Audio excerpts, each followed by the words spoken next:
د واده روغتیایي ګټې. سلام، وخت مو بخیر.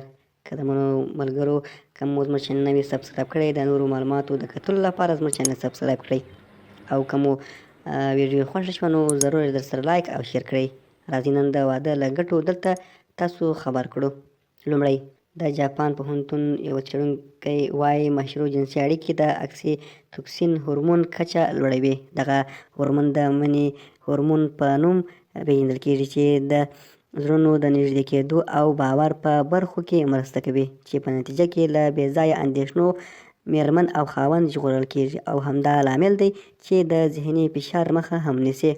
دویم، د زړه د حملې مخنیوی کوي.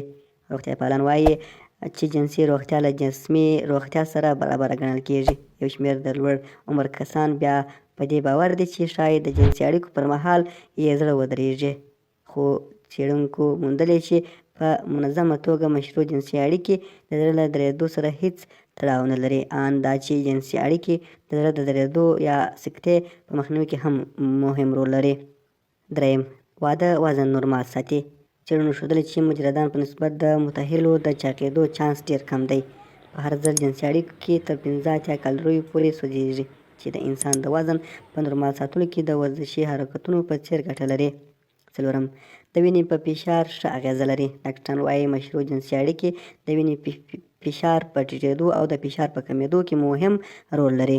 هغه کسان چې په منظم ډول جنسي اړیکې ساتي، د هغوی د وینې فشار نورمال وي. ان د ژوند د ملګري په غېږ کې نیول هم په ښځو کې د وینې فشار د ټیټېدو لامل کېږي. پنځم، پر ځان باور ډېروي.